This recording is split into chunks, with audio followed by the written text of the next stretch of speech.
Bonsoir à tous. 30 jours pour convaincre, votre émission consacrée au livre bilan du quinquennat du président de la République. Et ce soir, nous recevons le professeur Delphine Edith Emmanuel, ministre de l'Enseignement supérieur. Bonsoir, Madame la ministre. Bonsoir, monsieur. Je suis en compagnie de Obargui. Bonsoir. Bonsoir, Judikel Moussirou. Madame la ministre, en 5 ans, qu'est-ce qui a concrètement changé dans ce pays dans le domaine de l'enseignement supérieur? Bon, d'abord, je vous remercie de l'opportunité que vous m'offrez dans ce cadre qui est relativement singulier, de pouvoir vous présenter le bilan de 5 années. 5 années durant lesquelles nous avons mis en œuvre la vision d'un homme, à savoir son Excellence, Monsieur le Président de la République, chef de l'État, Monsieur Denis Sassou Nguesso. Vision d'un homme qui a fait de la jeunesse de ce pays sa priorité et qui est convaincu de ce que la formation de la jeunesse est déterminante dans la mesure où c'est ce vivier dans lequel nous allons pouvoir puiser le capital dont nous avons besoin pour le développement de notre pays. Et l'ouvrière que je suis, parce qu'en réalité, nous sommes des ouvriers au service de ce projet de société sur lequel il a été élu.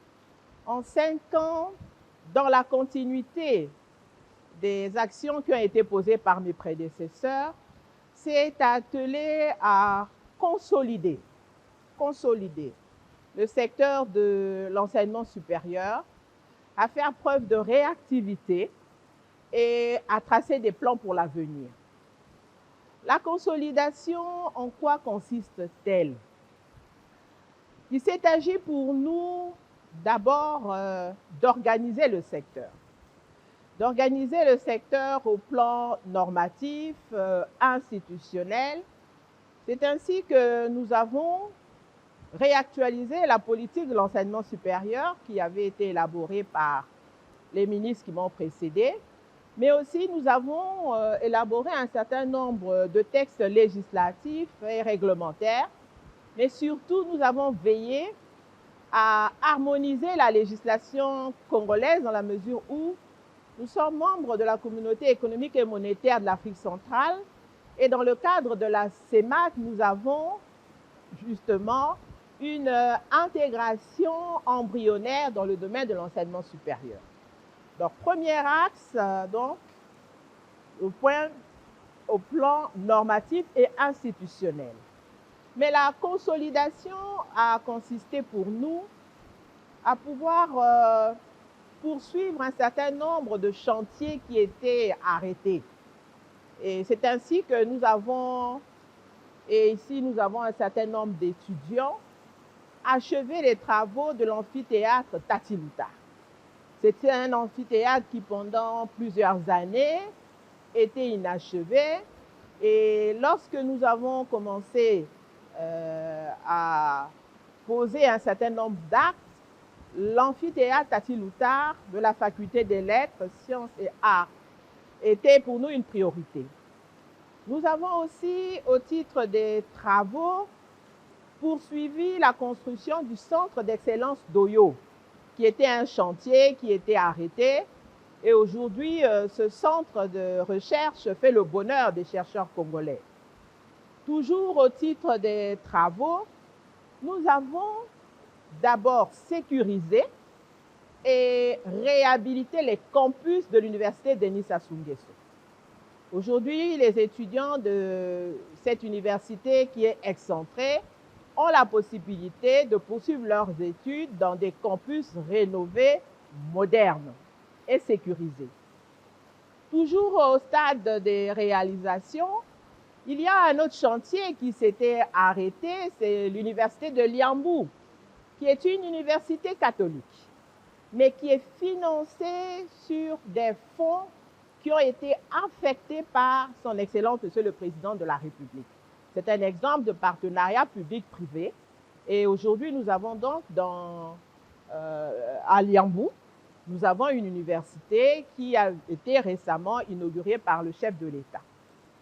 Toujours pour la consolidation de l'enseignement supérieur, nous avons lancé le projet de l'université de Luango, qui est un projet qui est très avancé et qui va nous permettre, dans un avenir très proche, de pouvoir bénéficier de la 3e université publique en République du Congo, et ce qui va régler bon nombre de désagréments auxquels les étudiants étaient confrontés, ceux qui venaient notamment du Kwilu, de Pointe-Noire, du Niari, de la Bwenza, de la Lekumu, très jeunes parfois, étaient obligés de se séparer de leurs parents et se retrouver à Brazzaville, livrés à eux-mêmes, relativement vulnérables. Et donc, le fait de rapprocher l'offre de formation des apprenants, qui est l'une des exigences qui ressort du bilan de l'ouvrage de son Excellence, Monsieur le Président de la République, a pu donc est en voie d'être atteint avec l'Université de Luango. Le ministère de l'Enseignement supérieur, toujours dans la consolidation de ce secteur, a accordé l'agrément à des établissements privés d'enseignement supérieur. Parce que l'enseignement supérieur n'est plus un secteur exclusivement public. C'est un secteur qui s'est libéralisé et c'est ainsi que le ministère a la mission d'accorder des agréments à ces établissements privés pour que dans leur fonctionnement, ils puissent respecter un certain nombre de normes.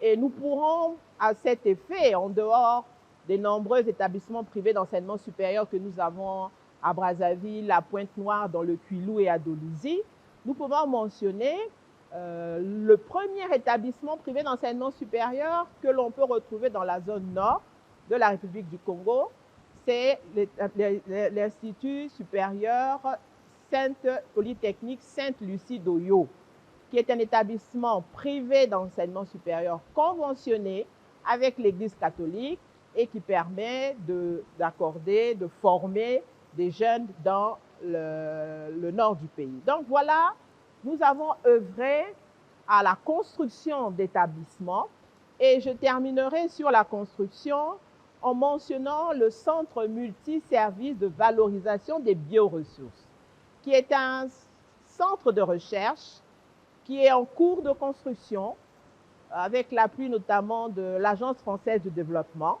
Et c'est un centre de dernière génération qui va nous permettre, dans le secteur de la transformation agroalimentaire, de pouvoir accompagner, former les chercheurs, mais surtout de rendre des services à la société, dans la mesure où les entreprises qui souhaiteraient faire un certain nombre d'études, d'analyses bactériologiques, chimiques, ces entreprises auront la possibilité de se tourner vers ce centre de recherche qui va être inauguré, nous l'espérons, à la fin du premier semestre 2026. Donc, il y a eu un travail de construction notable, visible qui a été fait, mais nous avons aussi pu sceller des partenariats. Sceller des partenariats, et si je parle de partenariat, je voudrais particulièrement mentionner ce partenariat qui aujourd'hui, au niveau de l'Institut supérieur de gestion, nous permet désormais de former des experts comptables en République du Congo. Jusque-là, les experts comptables étaient formés à l'étranger et cela coûtait très cher de pouvoir former un expert comptable à l'étranger. Or, le partenariat que nous avons établi avec l'Ordre des experts comptables français nous permet désormais de former in situ des experts comptables et il y a une codiplomation. Les diplômes qui vont être délivrés par l'Institut supérieur de gestion seront des diplômes à la fois congolais et français, donc ils seront reconnus. Enfin, je terminerai, mais nous aurons l'occasion de revenir dans les détails sur l'hommage que nous avons rendu au professeur Théophile Obenga. Son Excellence, Monsieur le Président de la République, en présence de la communauté universitaire, a rendu un hommage anthume à l'un des plus grands maîtres congolais, le professeur Théophile Obenga. Voilà pour la consolidation. Concernant la réactivité, vous savez que nous gérons un secteur éminemment social. Nous avons été confrontés à toutes sortes de revendications, notamment celles des enseignants, le personnel enseignant et non enseignant, mais aussi les revendications des étudiants. Et nous avons pu mener un certain nombre d'initiatives qui nous ont permis progressivement de pouvoir faire face, de pouvoir répondre aux revendications. Et je voudrais me féliciter de ce que, depuis le mois d'octobre, la principale revendication qui est celle des étudiants, à savoir le paiement régulier de la bourse, depuis le mois d'octobre 2024, la bourse est payée mensuellement aux étudiants et pour nous, c'est véritablement un succès parce qu'il faut donner à ces jeunes qui sont parfois de familles modestes les moyens de pouvoir accéder à l'enseignement supérieur. Donc voilà globalement, mais on aura l'occasion de compléter dans les questions que vous ne manquerez pas de me poser un certain nombre d'éléments complémentaires. Merci Madame la ministre. Obagi, allez-y. Alors, vous avez évoqué les réalisations entreprises par le gouvernement dans le domaine qui est le vôtre. Et parmi ces grandes réalisations, nous avons la connectivité de l'université Marième-Gwabi. À l'heure d'aujourd'hui, madame, pouvez-vous nous dire ici, l'université, la connectivité de l'université Marième-Gwabi est-elle opérationnelle ou pas? Sinon, qu'est-ce qui freinerait justement l'effectivité de cette opérationnalisation? Je vous remercie de me poser cette question qui me permet de faire mention du partenariat établi par la République du Congo avec la Banque mondiale et la Banque européenne d'investissement. En effet, dans le cadre de ce projet qui est ambitieux, le projet d'accélération de la transformation numérique, qui est un projet qui est conduit par le ministre chargé du numérique et dont le ministère de l'Enseignement supérieur bénéficie notamment.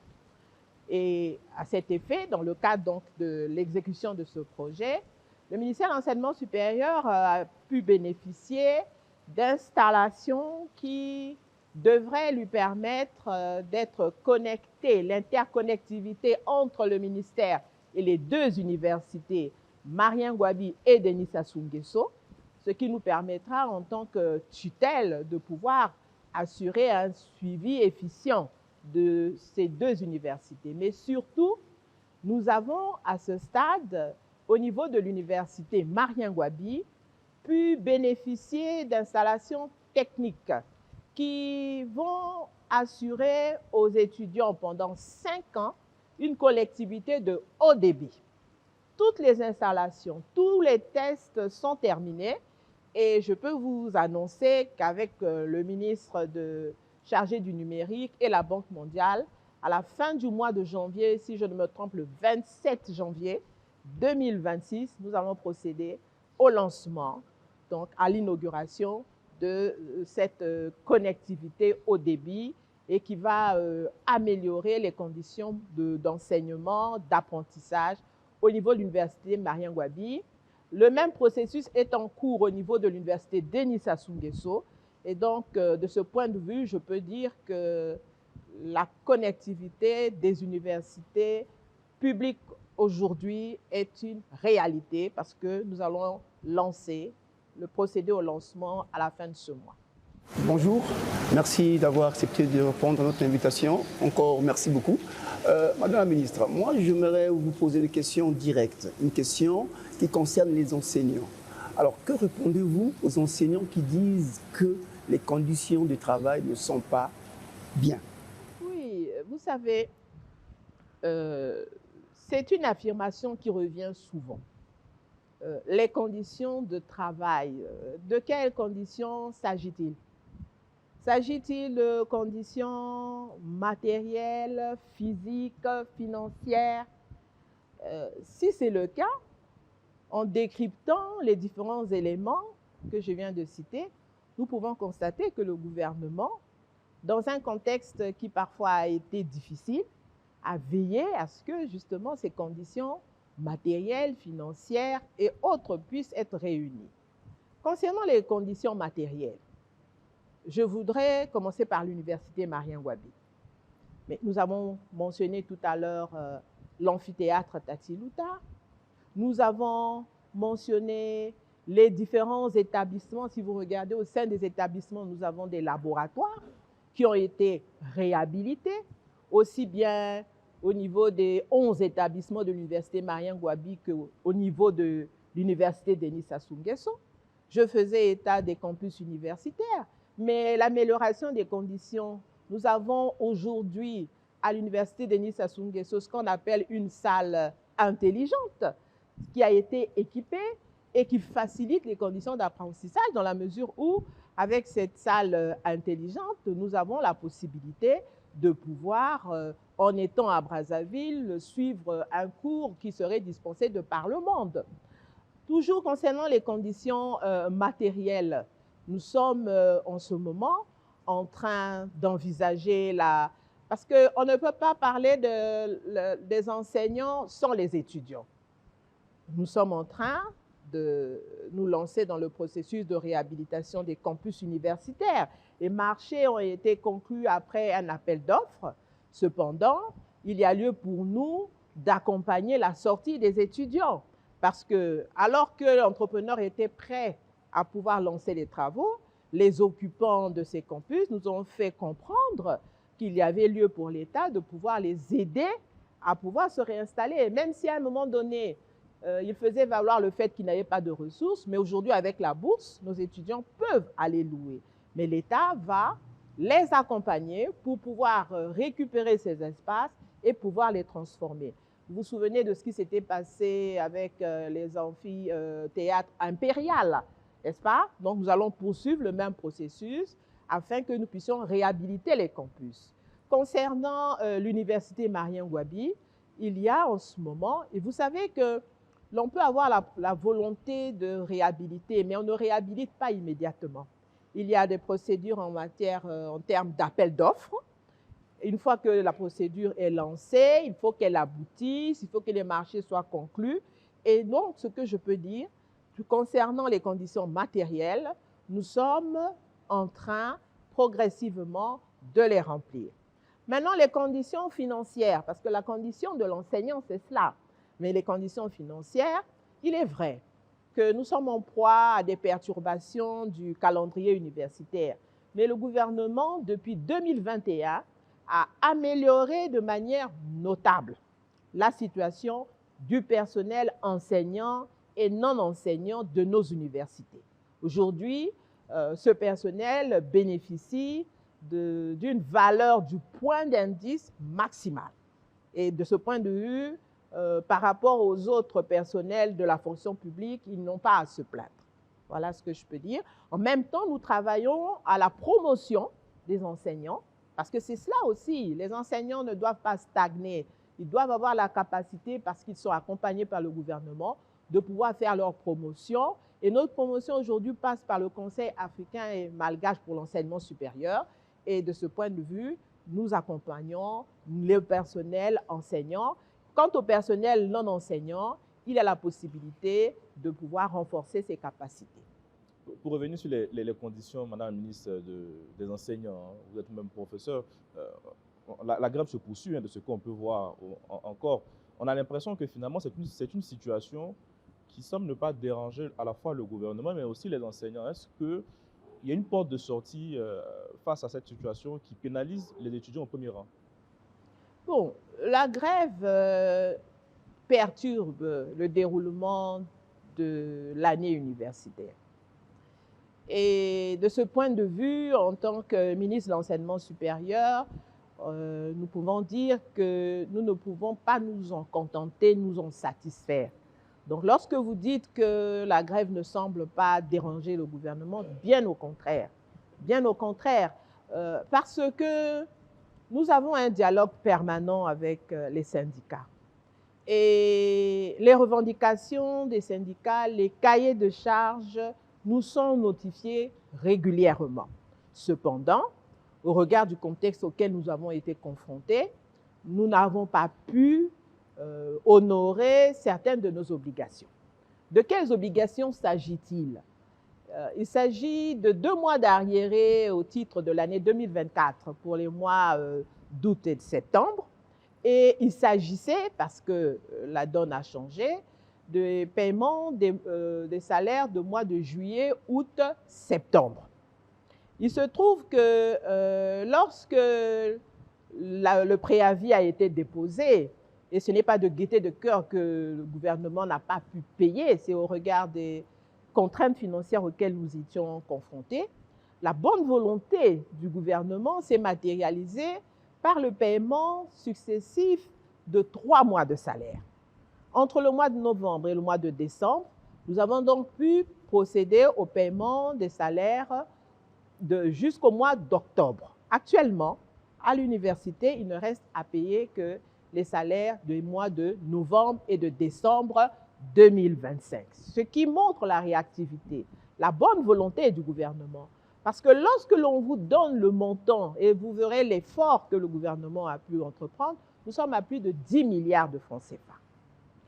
Donc, le cahier de charges des syndicats, en dehors des paiements des salaires, comportait d'autres revendications, notamment la prise en charge des dossiers du personnel au niveau de la Caisse nationale de la sécurité sociale. Il y avait un souci à ce niveau qui a été réglé. Désormais, les dossiers du personnel de l'université vont pouvoir être traités. Mais enfin, il y avait comme revendication le paiement des heures. Nous croulons sous une dette sociale qui est très élevée.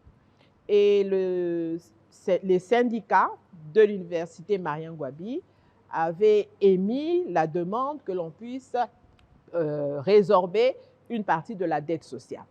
Alors, la réponse du gouvernement consiste à aller dans ce sens, c'est-à-dire qu'en dehors des paiements des 3 mois de salaire qui sont intervenus, sur 5, nous sommes en train, et dans la semaine, nous allons pouvoir payer les heures dues aux enseignants et aux non-enseignants.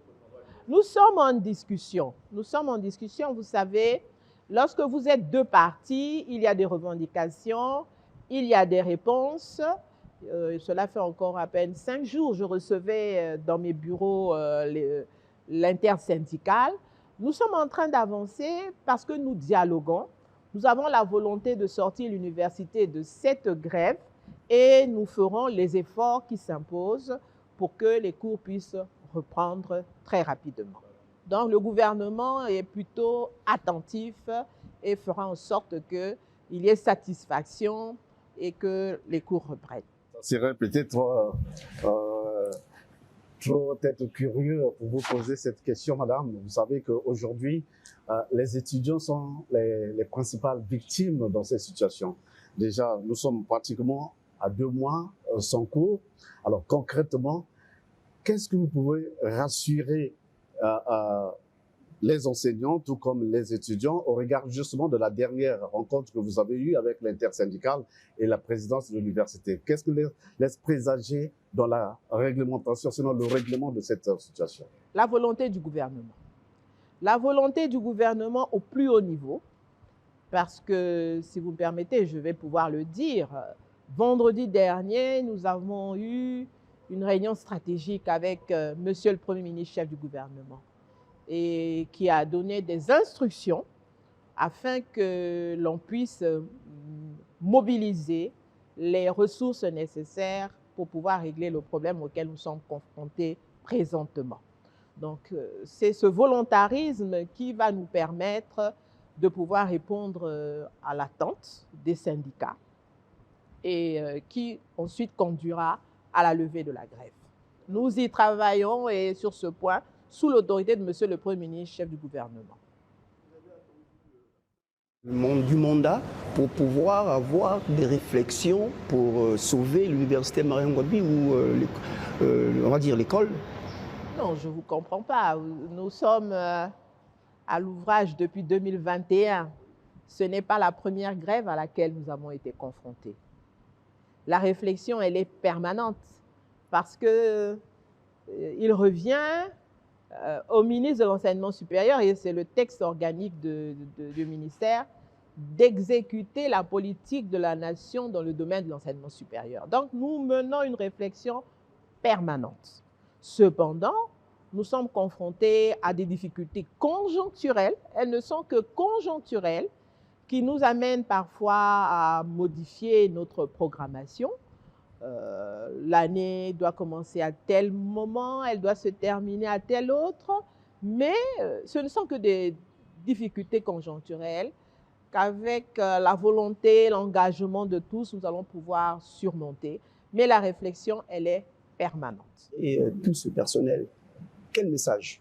Quel autre message voulez-vous que je puisse donner si ce n'est l'engagement, celui de l'engagement du gouvernement au plus haut niveau de mettre un terme à cette situation, qui s'est concrétisée par le paiement des salaires, qui va se concrétiser par la concomitance, parce que l'une des revendications des syndicats consiste à soutenir que le paiement des salaires du personnel de l'université doit intervenir de manière concomitante avec celle de la fonction publique, parce qu'il y a généralement un décalage qui peut s'étendre parfois jusqu'à 2 mois. Donc, engagement du gouvernement, on réitère la concomitance, mais surtout les instructions, je viens de le dire, qui ont été données par Monsieur le Premier ministre, chef du gouvernement, et sous peu, nous allons pouvoir sortir de la grève parce que nous aurons répondu aux préoccupations, aux cahiers de charges des syndicats. Mais la réflexion, elle est permanente. Est-ce qu'en toute transparence, Madame la ministre, on peut dire que le domaine de l'enseignement supérieur était une des priorités de ce quinquennat? Parce que vous parlez d'absence de moyens, de conditions conjoncturelles. Parce que finalement, vous n'avez pas été un ministère un peu immobilisé? Non. Quand on regarde le bilan que je vous ai présenté dans mon propos liminaire, on ne peut réaliser tous les travaux dont j'ai fait mention sans mobilisation de ressources. L'année 2025 a été une année particulière. Elle a été une année particulière qui a grévé les budgets de pratiquement toutes les administrations. Mais si nous prenons le recul sur 5 ans, je ne vais pas reprendre tous les travaux qui ont été faits. Si nous n'avions pas eu les moyens mis à notre disposition, nous n'aurons pas pu les faire. C'est une situation, je l'ai dit, qui est conjoncturelle et nous pensons que 2026 se présente sous de meilleurs augures et nous allons pouvoir poursuivre la réalisation de l'œuvre. Voilà. En matière d'infrastructure universitaire, l'université Marianne Gouabi reste toujours dans un état de délabrement. Comment vous pouvez expliquer cette situation 5 ans après votre passage à la tête de ce ministère? Qu'entendez-vous par délabrement? Les conditions sont bonnes selon vous, Madame la ministre? Oui, pardon? Elle vous rassure, l'université, les conditions de l'université vous rassurent? Mais vous savez, le chantier est immense. Quand vous regardez l'université Marianne Gouabi, c'est 11 établissements. 11 établissements. 11 établissements qui ont chacun des problèmes particuliers et pour lesquels progressivement nous apportons des réponses. Je vous donnerai juste un exemple. Au début de 2021-22, la bibliothèque universitaire s'écroulait. Là, je peux dire qu'elle était en état de délabrement. Il y avait des fissures, il y avait des problèmes d'étanchéité. Aujourd'hui, si vous y allez, vous constaterez qu'elle a été réhabilitée. Voilà un premier exemple. Et on pourrait en multiplier. Donc, oui, effectivement, il y a du travail à faire. Mais ce n'est que progressivement que l'on est en train, en fonction des moyens que nous mobilisons, progressivement, nous sommes en train de faire face et de réhabiliter ces différentes structures. Parce que certains s'amusent à faire un parallèle avec l'autre université. Vous voyez un peu qu'on parle souvent d'un 2 poids 2 mesures. J'ai souvent entendu cette affirmation, mais je pense qu'elle ne se justifie pas. Parce que l'on compare 2 institutions qui ne sont pas comparables. La première, 11 établissements contre 4 établissements. La première, près de 45 000 étudiants pour 2600 étudiants pour la seconde. La première des établissements, effectivement, qui sont anciens, très anciens, et la seconde des établissements qui sont récents. Mais la volonté du gouvernement et la volonté du chef de l'État de pouvoir réhabiliter intégralement l'université Marien Ngouabi se manifeste notamment par une loi de programmation dans le domaine de l'enseignement supérieur, de l'enseignement fondamental et l'enseignement technique. Cette loi de programmation qui découle des états généraux de l'enseignement, de la formation et de la recherche. Et cette loi prévoit sur les 10 prochaines années, 2026-2036, la réhabilitation de l'université Marien Ngouabi. Donc c'est pour dire que oui, il y a certains de nos établissements qui ont besoin d'être pour certains reconstruits, d'autres simplement réaménagés, et que cette préoccupation est prise en compte de manière programmatique au lendemain des États généraux, dans cette loi qui va prévoir la mobilisation de moyens nationaux et étrangers pour pouvoir réhabiliter notre université. Donc c'est une préoccupation, mais cela n'empêche pas, en attendant que cette loi ne soit adoptée, que l'on puisse déjà entreprendre différents chantiers ça et là. Madame, permettez-moi que j'aborde une question qui interpelle, c'est de l'octroi des bourses à l'étranger. Alors, vous avez la première promotion des boursiers congolais, des étudiants congolais en partance de l'Azerbaïdjan a quitté le pays en septembre 2025. Un bémol. La lauréate de l'année 2025 a quitté le pays à peine le 5 janvier. Alors, nous voudrions savoir comment ça se passe, l'octroi des bourses à l'étranger. Et je dois signifier que si elle est partie, c'est parce qu'il y a eu l'intervention d'une association qui a fait un plaidoyer au président de la République pour permettre à ce que cette jeune étudiante puisse partir du pays. Alors, nous voulons savoir comment ça se passe, l'octroi de la bourse à l'étranger. Concernant les bourses à l'étranger, il faut d'abord envisager deux situations. Nous avons ce qu'on appelle les bourses de coopération. C'est-à-dire que nous avons un certain nombre d'États, amis de la République du Congo, qui chaque année nous donnent un portefeuille de bourses. Nous pouvons citer la Fédération de Russie, la République populaire de Chine, l'île Maurice, l'Algérie, la Tunisie. De plus en plus, nous avons des pays qui, dans le cadre de la coopération bilatérale, nous offrent des bourses. C'est le premier cas. Le deuxième cas, nous avons des jeunes Congolais qui se retrouvent à l'étranger, mais parce qu'ils sont Congolais, souvent pris en charge par les parents. Mais parce qu'ils sont Congolais, à partir de la deuxième année, ils ont la possibilité de demander une bourse à l'État congolais et à partir de ce moment-là, leur scolarité est prise en charge sous cette forme, grâce à cette aide-là. L'exemple dont vous me parlez concerne effectivement cette jeune Congolaise qui a pu bénéficier de la bourse de cette association. Il y en a d'autres.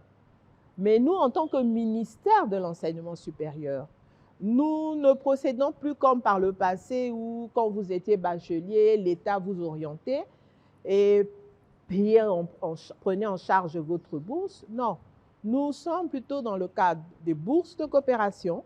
C'est une fois que vous en faites la demande, parce que vous êtes Congolais, vous êtes à l'étranger, vous êtes en deuxième année, à ce moment-là, vous pouvez bénéficier de la bourse congolaise. Cela simplement parce qu'aujourd'hui, nous avons des effectifs de plus en plus importants. La demande est importante. Et à partir de ce moment-là, en tenant compte d'un certain nombre de contraintes financières, il nous est difficile de pouvoir revenir sur une pratique qui existait auparavant. Mais tout étudiant congolais, parce que nous avons des conseillers pédagogiques à l'étranger, a la possibilité, en constituant son dossier, de pouvoir bénéficier de la bourse congolaise. Carly, je vais revenir sur un point, sur l'université Marien Ngouabi. Madame la ministre, en 2025, l'université Marien Ngouabi a recruté plus de 500 agents, dont 95 permanents. Mais jusqu'alors, ils ne sont pas payés. Racontez-nous, qu'est-ce qui se passe, madame? Vous vous dites en 2000? À quel moment, s'il vous plaît? Bon, c'est une information qu'on nous a... Non, à quel moment? Ben, c'est en cours d'exercice budgétaire. Oui. Vous voyez, la difficulté, elle est là.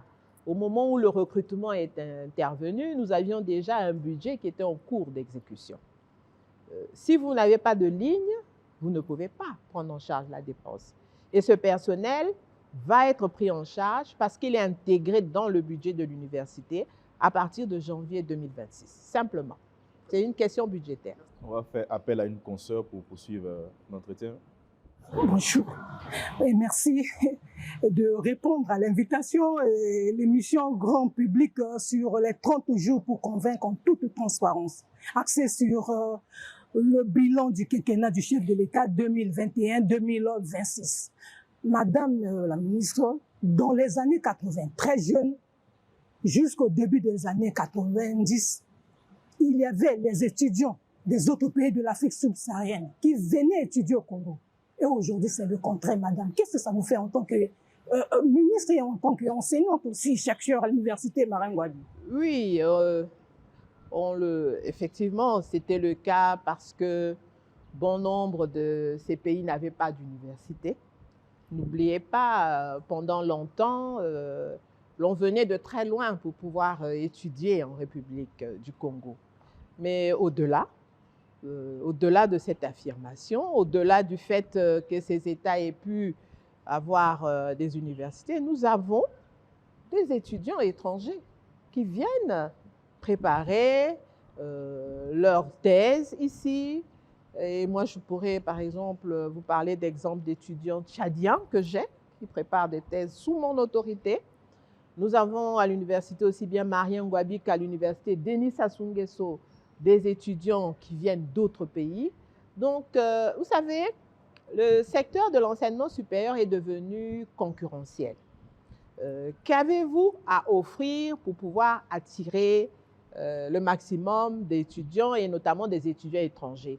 Ce n'est pas toujours la performance qui explique la fréquentation, mais c'est simplement la capacité que l'on a de pouvoir bénéficier de telle ou telle formation. Nous sommes par exemple en train de monter au niveau de l'université Denis Sassou Nguesso un master en curricula.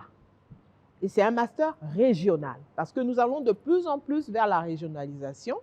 De même au niveau de l'université Marien Ngouabi, vous avez certaines formations pointues en master dans lesquelles vous avez un certain nombre d'étudiants étrangers qui viennent parce que, effectivement, la formation est attrayante.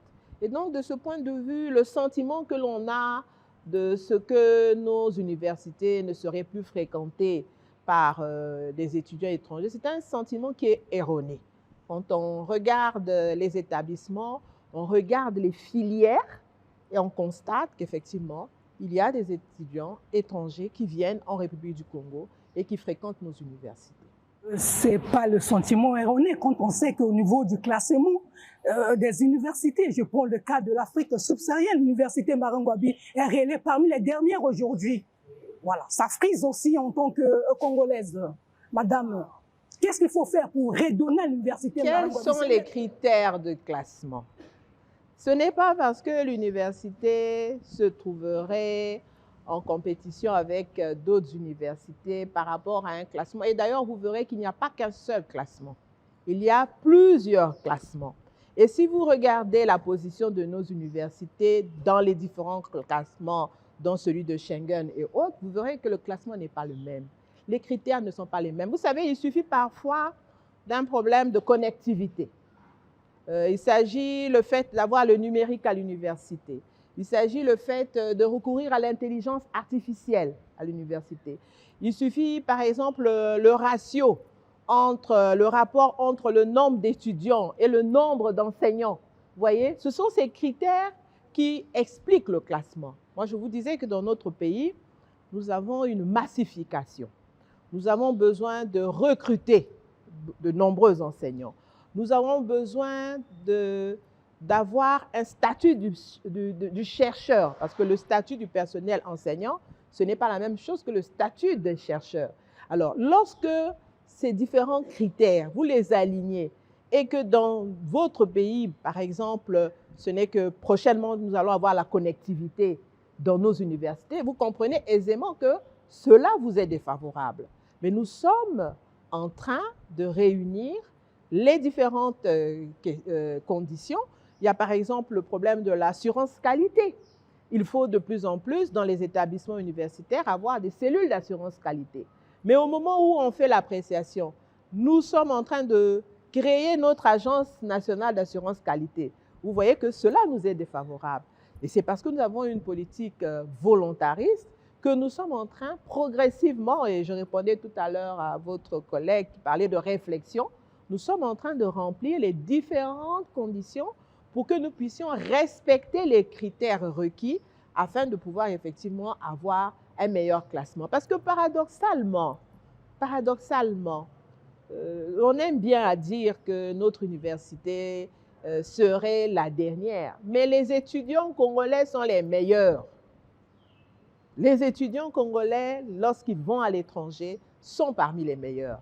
Donc, ce qui veut dire que ce n'est pas en termes de performance, c'est simplement pour nous le fait de devoir remplir un certain nombre de critères. Et notre université, elle est compétitive.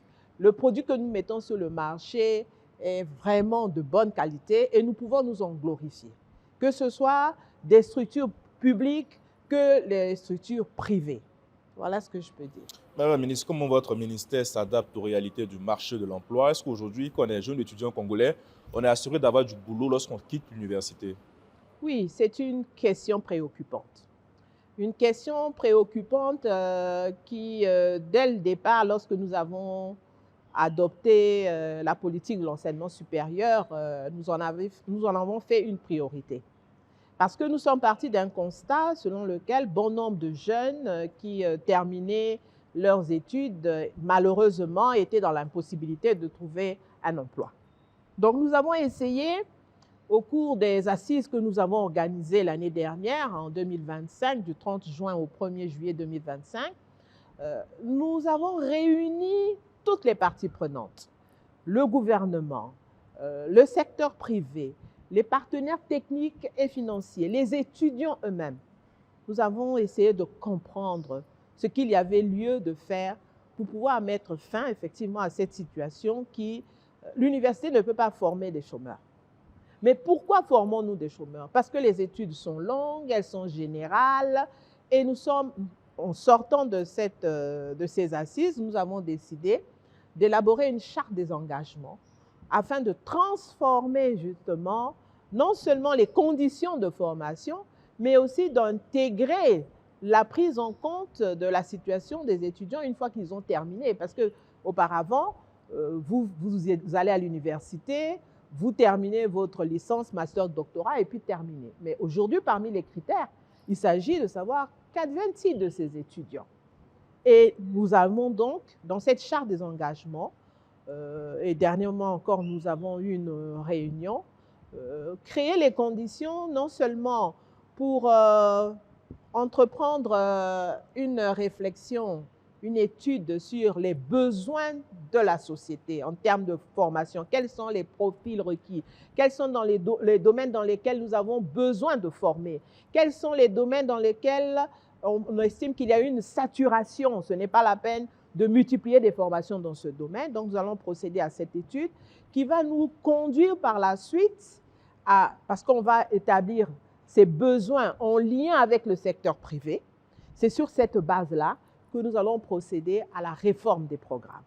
Nous allons réformer les programmes de formation pour faire de telle sorte que nous puissions former. Nous avons besoin de plus d'ingénieurs, nous avons besoin de beaucoup plus de professionnels dans les domaines du plan national de développement, si nous regardons dans le secteur de l'agriculture, si nous regardons le secteur, par exemple, du gaz. Aujourd'hui, le gaz est en train d'exploser dans notre pays. Nous avons très peu de spécialistes. Donc, nous sommes sur cette dynamique qui devrait effectivement, sur la base de ce constat, nous amener à plus de professionnalisation en revoyant les cursus, mais surtout à nous interroger sur l'employabilité. Et pour cela, dans le projet de loi portant organisation du secteur de l'éducation qui a été initié au lendemain des États généraux, la République du Congo se tourne vers l'alternance.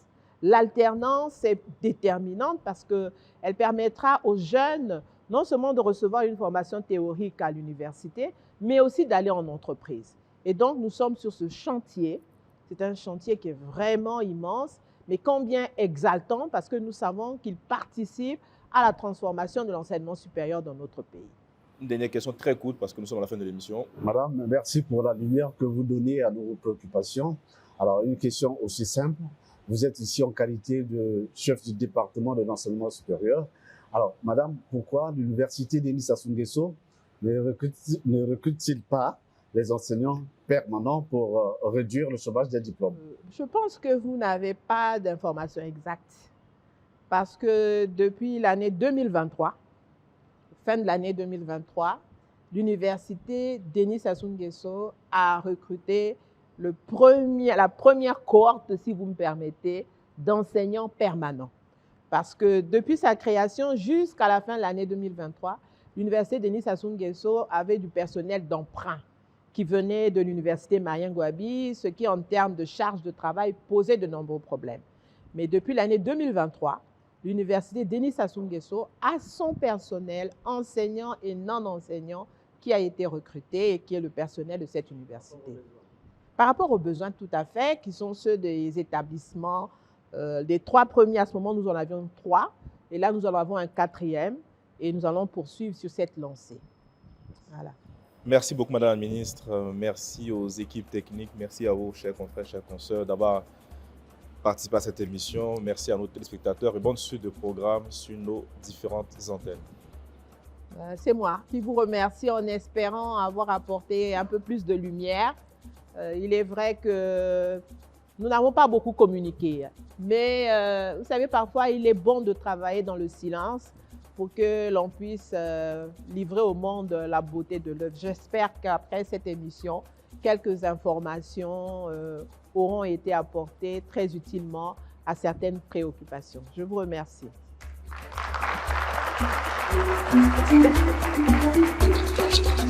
Thank you.